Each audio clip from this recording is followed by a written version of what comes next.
Hey, what's up, internet friends? YouTube. It's been like what, a week? More than a week since I did a video.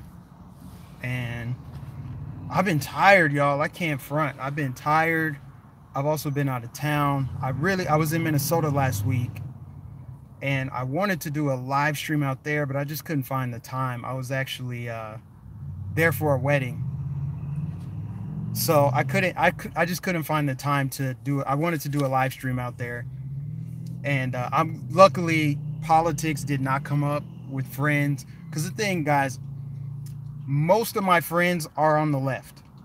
They're not leftists, if that makes any sense, but they're on the left. They don't like Trump, and that's fine. But while I was there, I really found a new appreciation for my friends that are on the left, because they're not insane leftists like I see on the internet, just randomly people I don't know. So that's fine, like, I'm fine sharing the world with people who disagree. It's all good. But I don't I don't foresee them on the left, the far left, wanting to share the world with me. They don't want to. And it's fun to think like, oh, what if we just had a country with nothing but conservatives? I mean, I try to stay away from those utopian concepts. It's not ever going to happen. And if we truly had a country of all conservatives, an opposition party would form. It would be inevitable. I mean, if it was truly a free society, then you're going to have a gathering of people who disagree. So an opposition party would form regardless. But anyway, that's neither here nor there. I wanted to do the live stream yesterday, but as you guys know, keeping up with the swirl of nonsense and chaos is it's tiring. It's really, really tiring. But I'm happy to do it today. And it's fine because I gotta dip in on some of these topics, some of the things going on. It's just crazy. But hey, before I even do that, here's some good news. Here's a bit of good news. I believe that the shadow ban on my channel has been lifted. And there are a couple obvious reasons why I can tell that, but then there's some not so obvious reasons, but I just happen to take note of it every time my channel starts growing. So it's obvious when the shadow ban's been lifted, because my videos get the kind of views that they're supposed to get given how many followers I have. But also, the comments that I get, people are like, oh, this is my first time seeing you, love your message, I just subscribed. That's a good sign. I should always get those comments. But the not so obvious sign, the indicator, actually what tipped me off to my channel no longer being shadow banned, was some of the disparaging comments. Now, you guys know how it goes. The keyboard warriors, the double digit IQ squad, the people who just, they can't help themselves but to go out of their way to downvote and leave some just low IQ insult, right? It looks like it cut out, but whatever. That's YouTube. The people who leave these comments, they can never seem to elevate the discourse. So I should have actually written down some of the names I got called. But get this, guys. Somebody called me, you've heard the term neo-Nazi, right? Someone called me a Negro Nazi. A Negro Nazi. And as horrible as that is, I got to give him credit. That's a new one. I have not heard that one before. That's brand new to me. So I got called a Negro Nazi. And the video I'm referring to specifically is the video where I talked about the encounter I had with the lady when I'm wearing the MAGA hat, and she, it was an altercation. That's the video that's been getting, it's like 20,000 views or whatever. So for every, I'd say 20 to 30 comments, I'm getting 1 to 2 people saying something crazy like Negro Nazi. It's crazy, man, but that's just Trump derangement syndrome for you. They see the red hat, they react. It's kind of reminiscent of Pavlov's dogs. They've been conditioned by the tail live vision to see a red hat and react. It's like, I'm a matador and they're the charging bull. They see the red hat and they can't help themselves. I have never in my life gone out of my way to spread hate. Like, oh, I don't like that person, I'm gonna go and leave a nasty comment, I'm gonna downvote, I'm gonna try to get their channel suspended. I've literally never done that. It's so weird. It's weird and obsessive, and people who do that should seek help immediately. But I just want to touch base on a few topics. It's Friday, I'm tired, but I'm happy for the weekend, so I'm just gonna, talk a little bit, and then I'm gonna try to go live again this Sunday. Just to keep the flow of information, because the thing is, when I don't live stream or make a video at least once to twice a week, I feel kind of lost. Like I was traveling, so I can't keep up with everything, so I need to be more consistent with that. Yeah, promote Tony Patriot's channel. Yeah, everybody go subscribe to Tony Patriot. I watched this video yesterday, and apparently YouTube changed some things, and you have to have 1,000 subscribers before you can go live, which I don't understand. That's kind of weird. That doesn't make sense to me. But he's not at 1,000 subs, so go subscribe to Tony Patriot. It's just weird. I don't get it. But anyway, I want to talk about prison reform real quick. Now, you guys know Trump is working on the Second Step Act. You know what the First Step Act is, but the Second Step Act seeks to help ex-felons get the job training that they need. It helps them get on their feet once they're out of prison. Now, you guys, some of you guys, not a lot of you guys, but some of you guys, when I said, I think ex-felons should be able to vote. Not all of them, not sex offenders, not pedophiles, not, people who committed violent crimes. But let's say someone, I don't know, they stole a car, something, I don't know, something stupid above the age of 18 and they're a felon. Something like that, they should be able to vote. Especially because illegals are voting. I want U.S. citizens to be able to vote. So anyway, it's important that when felons get out, that they have a chance to contribute to society, reduce the likelihood that they'll commit another crime and go right back into the system. I'm happy that Trump is leading the charge on this. And this is the thing, Republicans, they have a winning message here. So I want to see Republicans lead the charge on this.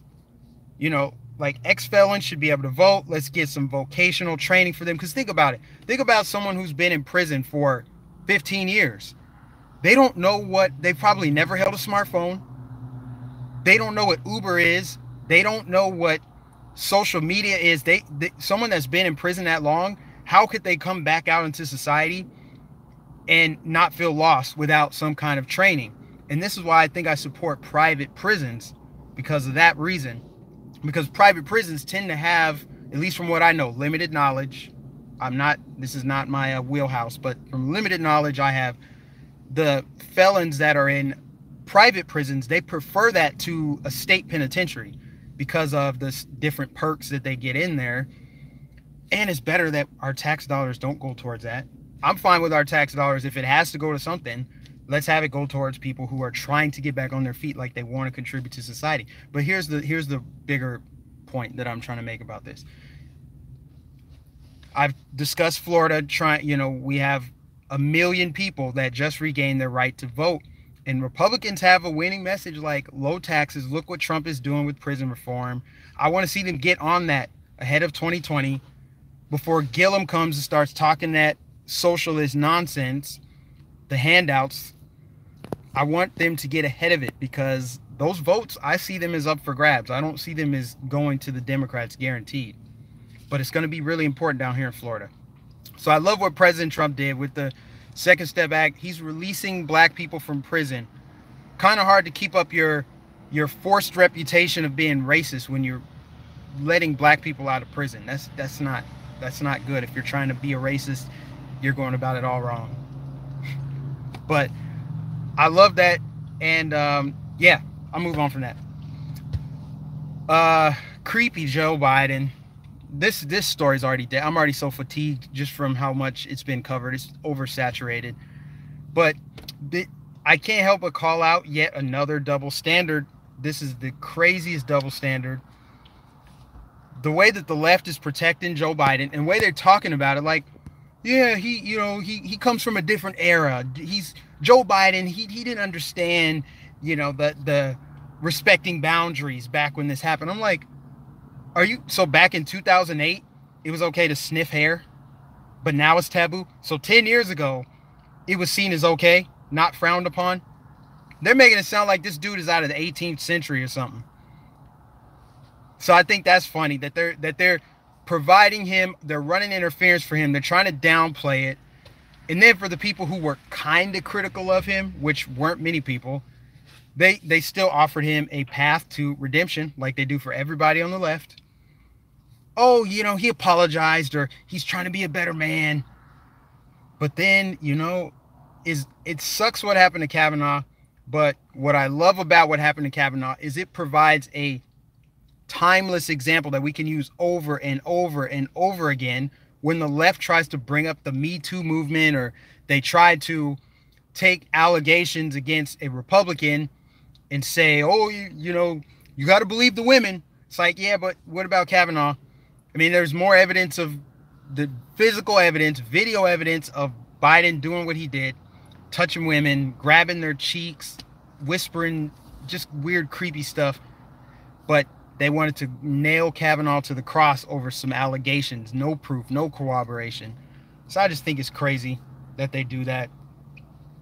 And the kind of mental gymnastics they have to perform to even justify that. How do you justify that? But then you turn around and you're all for women's rights and let's do the right thing as far as sexual assault and allegations and stuff. How do you have those mental gymnastics? This is another example of them contorting themselves. They're playing the game Twister. Like, we can bend and make this excuse for that. They don't think on the left. They never think. They rationalize. They make sense of it in their own mind. They're not thinking through it. They're trying to make it okay in their minds. That's why I say mental gymnastics. That is the name of the game. In order to be on the left, you have to have mental gymnastics. You have to. Because they're always changing their beliefs, and it's justified in this situation, but not that, right? We demonize Christianity for what they are doing to gay people, but we will never criticize Islam, even though what they do to gay people is actually 1,000 times worse. And what they believe as far as gay people is 1,000 times worse. We can't say anything about that. That's what I mean. Mental gymnastics, which makes me wonder, like, it's kind of disturbing, but it makes you wonder, like, do they actually care? Do they really care? Or are they just trying to justify in their mind because they feel like if we demonize the group that we see as causing all the issues, it's for the greater good. It's for the cause. Is that what they're doing? Or do they just not care? They just don't care. I'm guessing they don't care. But they pretend to care. They sure do that a lot. Moving along. The heartbeat bill that Georgia passed or is trying to pass, and celebrities trying to boycott that, trying to boycott Georgia. See, they did the same thing when Stacey Abrams lost, and they're like, yeah, you guys didn't vote how we told you to vote, so we're going to pull all of our movie projects and all of our, Hollywood of the South. We're getting it all out of Georgia. Who are these celebrities? And why do they think Georgia gives a shit what they think and believe? Why are they even putting it out there? And what's the point? Because Georgia wants to protect the unborn. They've become so obsessed with abortion. It's just, that's the worst thing. I can only talk about it for so long because it bothers me so much. That's the one thing out of all the issues we talk about, immigration, taxes, Second Amendment, blah, blah, killing an unborn child or a small child or whatever, any kind of weird, sick, twisted perversion, murder, anything having to do with a kid, it's the worst, right? Dina doesn't give a shit what Hollywood thinks. They think you do, Dina. They think you care. That's why they want to, we don't live in Georgia, obviously. That's why they want to boycott Georgia. Like, oh no, Alyssa Milano's not coming back to Georgia. Okay, all right. Go ahead and kill the babies in the womb. Go ahead. We're good. Sorry. I need my movies. I need my Walking Dead to be filmed here in Georgia. So I'm going to change my convictions and my values and my beliefs because my celebrity overlords told me otherwise, and I must listen to them. That's what they're really saying. That's the translation of we're going to boycott your state is do what we say. We think you're dumb. We know best. Listen to us and vote accordingly. It's one of the most retarded things ever. But the movie Unplanned, it's not really my thing. I haven't seen it yet. I'm intrigued by it. I've heard some reviews on it. Of course, they're trying to stop it. They're trying to block it. They're trying to, downplay it. They're attacking it. And for what? Again, it's the worst, man. But I really hope that movie breaks records. I heard it's doing better than what they anticipated because it's so controversial. Like, even people like me who don't support abortion, like, it's hard for me to try to even think about going to see that movie. So I could see the movie not doing as well just based off that. Okay, now let's talk about something kind of funny. Let's talk about the border crisis. I read an article earlier this week, and I posted it on Facebook, of how, how the left they come up with the most ridiculous excuses or reasons why we shouldn't do something that makes sense. So Trump talked about shutting down the border if Mexico doesn't do something about the caravan. Got disconnected again. So Trump talked about, we're going to shut down the border if Mexico doesn't stop assaulting us with caravans. They need to do something about the caravans. And the article said, like, well, the price of avocados is going to soar, and tequila, America buys the most tequila and Mexico produces the most tequila. So that's a despair. Like, that is the most insane priority ever. I had to laugh about it. It didn't make me mad. I just had to laugh. Just like the propaganda from, I think it's the Twitter account is called Now This. Anyway, they had this little short video where they're talking about, well, we can't build a border wall because how will butterflies get over that wall? There are owls that migrate, and that's going to disturb them. There's going to be lights on there, so it'll be blinding all the animals. They won't be able to cross back and forth through their normal migration patterns or something like that. Really? A butterfly pavilion is why we shouldn't build a wall?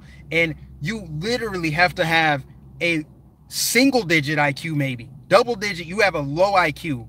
If you watch something like that, and you're like, you know what?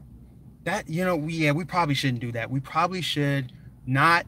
We should just deal with the drug traffickers, deal with the human traffickers and MS-13, and we should just let that happen, because if we don't, we're destroying butterfly habitats and spotted owls and coyotes and whatever else in the desert.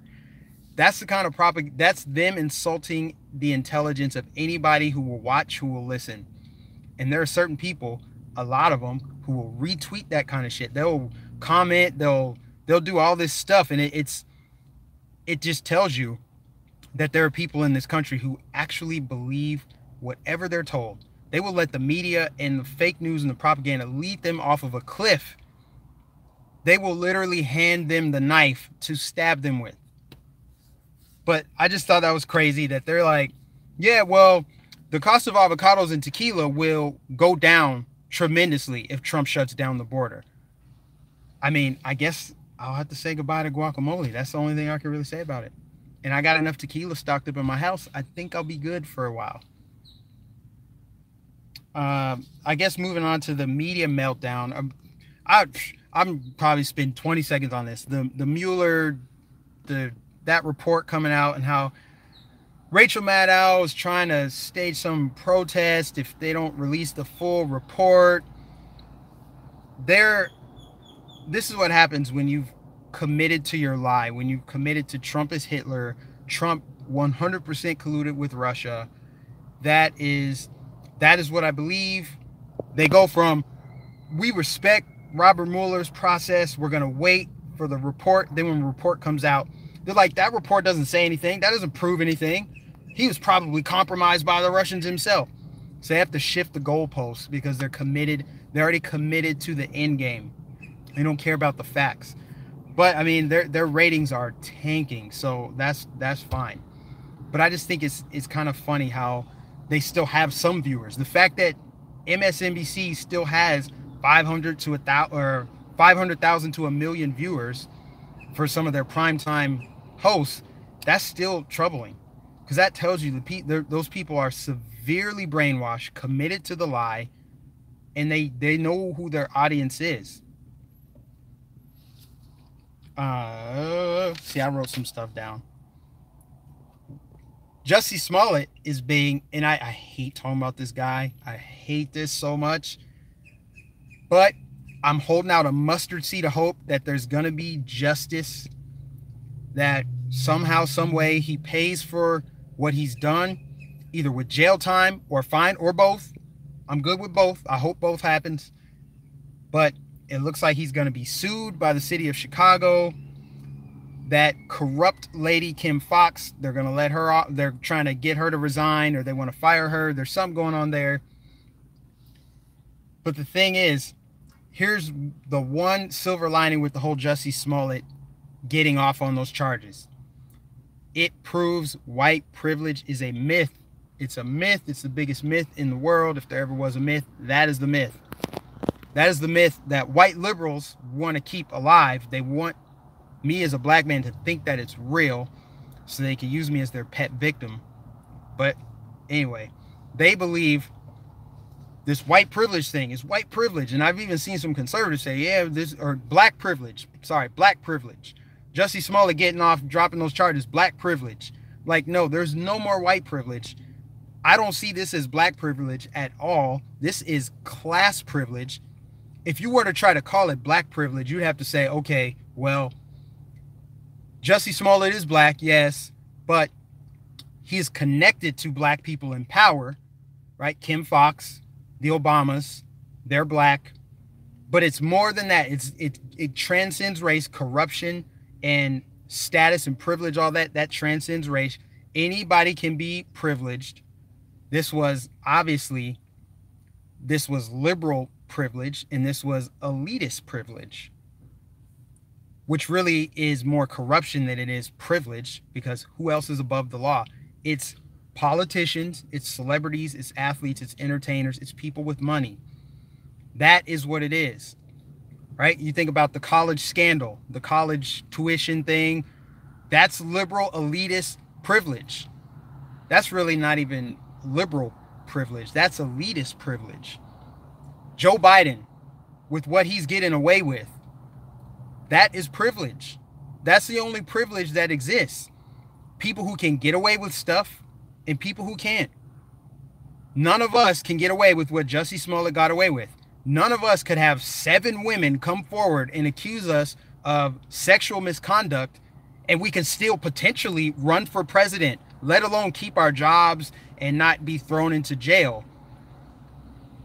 I mean, that is what I'm talking about. When I say privilege, that is the real privilege. And it doesn't matter if you're white, black, Hispanic. None of that matters. None of it matters. If it did matter, you would have to convince me that a poor, broke, black, gay guy could get 16 felony counts dropped. No, it's all about who you know. And you got to know the right people, like the Obamas in their city. So I just, when people go there and try to say like black privilege, it only comes into play in maybe like a black city, where if a white person tries to apply for a job and there's the company's black and there are a bunch of black candidates, well, he's probably at a disadvantage. So that's you could probably just call that majority privilege, you know? So yeah, I just can't, I can't go there with that. Next thing. So yeah, while I was out of town, I heard about the shooting of Nipsey Hussle. I don't know if you guys know who he is. It kind of doesn't matter. He was a rapper. He was killed, gunned down, and here's how you guys might know him. Maybe he made the vulgar song, F Donald Trump. I say vulgar like I don't listen to rap. I do. Not that much anymore. But anyway, he made the song F Donald Trump after the election. He was that guy. His murder, obviously it's sad. It's sad, but it's a microcosm of black culture in America. Black culture in America has been decimated for decades, really.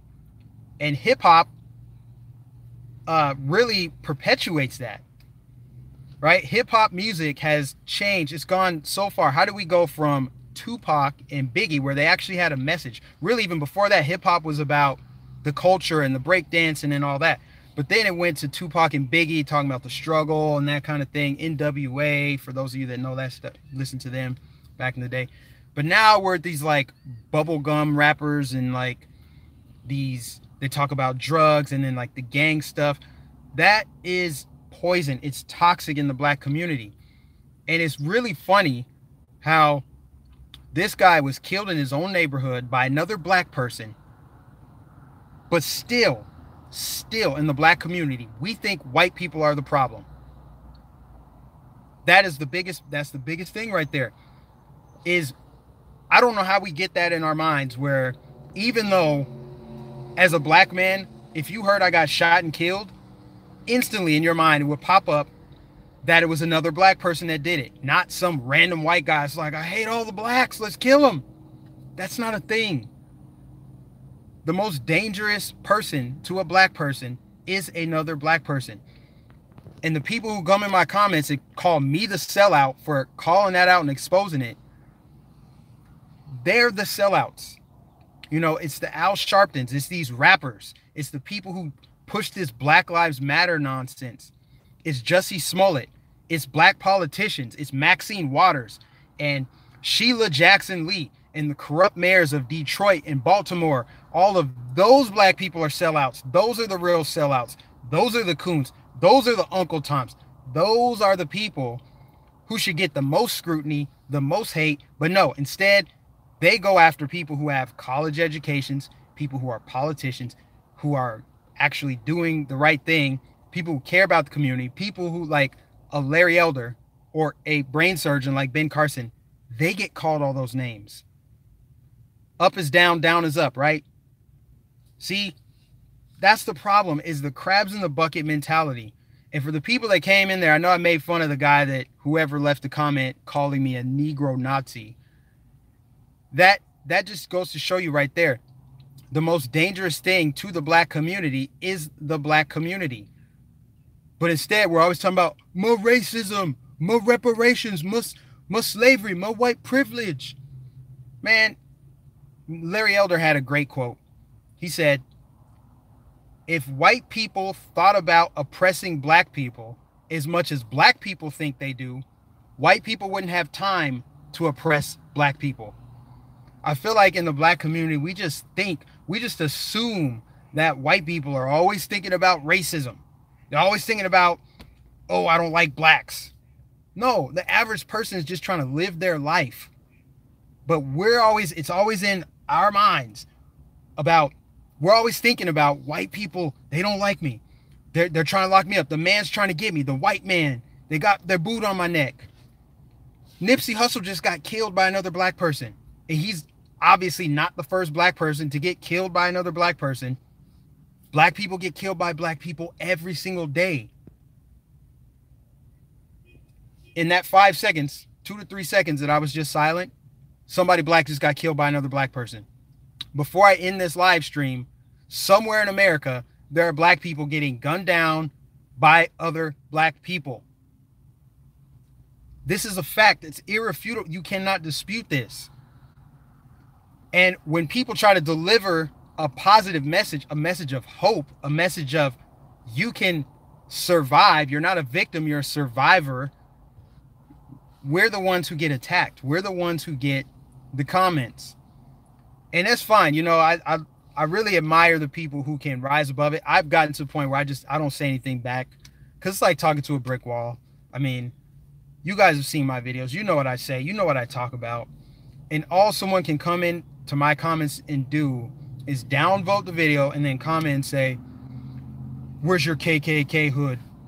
You're a tap dancer. You're a bootlicker. They can never elevate the discourse. They can never say anything. They can never refute anything that I say, any of the claims I make, with claims of their own. They can never come with thought-driven responses, ever. And that's a huge problem in the black community, is breaking through that wall. And should we even break through that wall or put messages out into the ether, into the universe, And the people who are curious and want something different, maybe a message of prosperity and not a message of poverty, maybe not a doom and gloom message like the Democrats push, maybe they want to hear something different. Maybe they'll stumble upon one of my videos.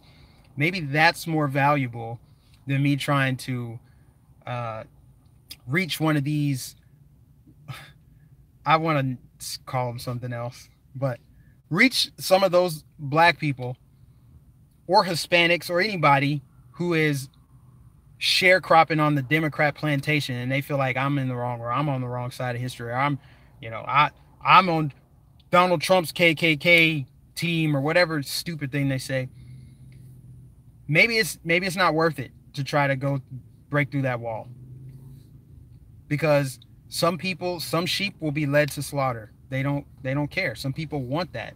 Some people don't care. Some people don't care, but there are people who do care. There are people who want to hear something different, and maybe that's where I come in. Yeah, no. Anyways, it's getting hot, guys. I have my windows down. The humidity it feels like summer. So I'm gonna call it a night, but I appreciate you guys tuning in as always. You guys are the best subscribers I could ask for. And I think your comments are delayed. I want to give you guys some shout outs before I log off and end this live stream. But yeah, man, give it a like. Shout out to all the moderators. Thank you guys so much. Appreciate everything you guys do. Shout out to all the new subs. Yeah, let me give a message to the new subs before I end this. There are certain things that I am a specialist at as it relates to my YouTube channel. I'm not the best at delivering the numbers of the economy, and I'm not going to talk about daily news so much as I'm going to talk about the social implications and that kind of stuff. So there's a few things that I recognize as pain points for me, like every time I see it or hear about it, I instantly want to make a video. Number one, exposing and calling out Trump derangement syndrome. We've never seen a phenomenon like this, maybe ever, where people hate this president so bad they will lose jobs for it. They'll go to jail. They will let their world crumble around them because of a snap decision they made because they see someone wearing a MAGA hat. Somebody just lost their job in California because I think she was like an accountant or something, but she happened to be at a Starbucks and she accosted a 71-year-old man for wearing a MAGA hat in Starbucks. That's not normal. That's not healthy. I think Trump derangement syndrome deserves to be clinically diagnosed. It is a mental disorder. It's a chemical imbalance at the very least, because you should not lose your shit because someone's wearing a hat of something that you disagree with. The world's full of people you disagree with. And people just now are starting to do this. That's why it's disturbing. It's scary. Nobody should be afraid to wear a MAGA hat. And for all the idiots that commented on the video where I talked about the encounter I had with the lady, they're like, oh, you're just looking for attention. You just want to trigger people. Wrong. Because people shouldn't be triggered over a hat. But that's what happens when you let the tail lie vision think for you and brainwash you like you're one of Pavlov's freaking dogs. Think for yourself. Decide, is it worth losing a job because that person just walked into my store wearing a hat that says "Make America Great Again"? Not even anything offensive, not even like Nazis or something like that. Even then, you still have to have that pause. We're like, wait a minute, I really want to hit that person in their face, but it's not wise, so I'm not going to do it. You got to have that mental intervention, and a lot of people don't have it. And that's why people are scared to wear their MAGA hat. But that's not how it's supposed to be. So that's why I'm calling out Trump derangement syndrome. It's like, snap out of it. Get it together. Trump is your president. I can understand. You would have a case if what he's doing is actually destroying the country. Now, if the country was falling apart, then I could say, yeah, let's make sure there's no more Trump supporters or whatever. I could maybe then sympathize with you a little bit. I could understand why you're so triggered over Trump supporters and Trump. But our country is literally doing the best it's ever done since I've been alive. I think going back to the 80s maybe. Our economy hasn't been this strong. You know, it's so stupid. It's silly. So I call that out. I'm going to be doing that on this channel. I'll call out media subversion, because that's where it really all starts. It rolls downhill from the propaganda on TV and on the internet.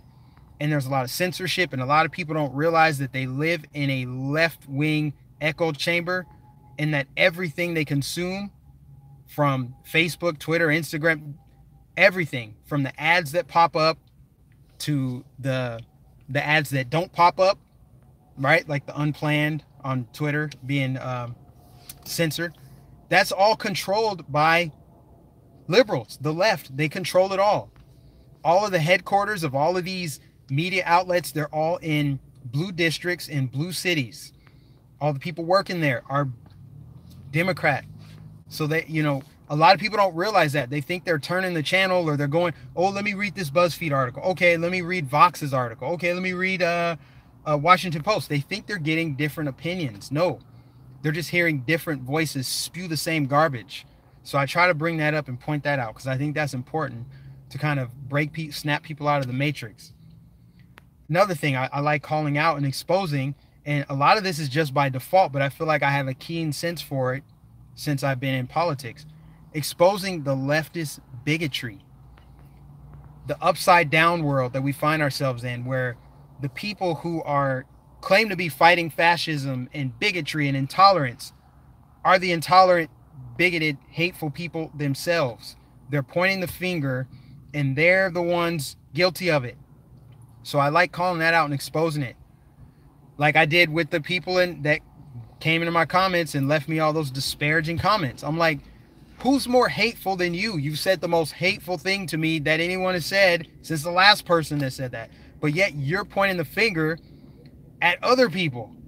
So calling that out and exposing it, putting it out there, so the people doing it, maybe they'll stop. Maybe they'll recognize the ills of their ways. Maybe they won't. But I like calling that stuff out too.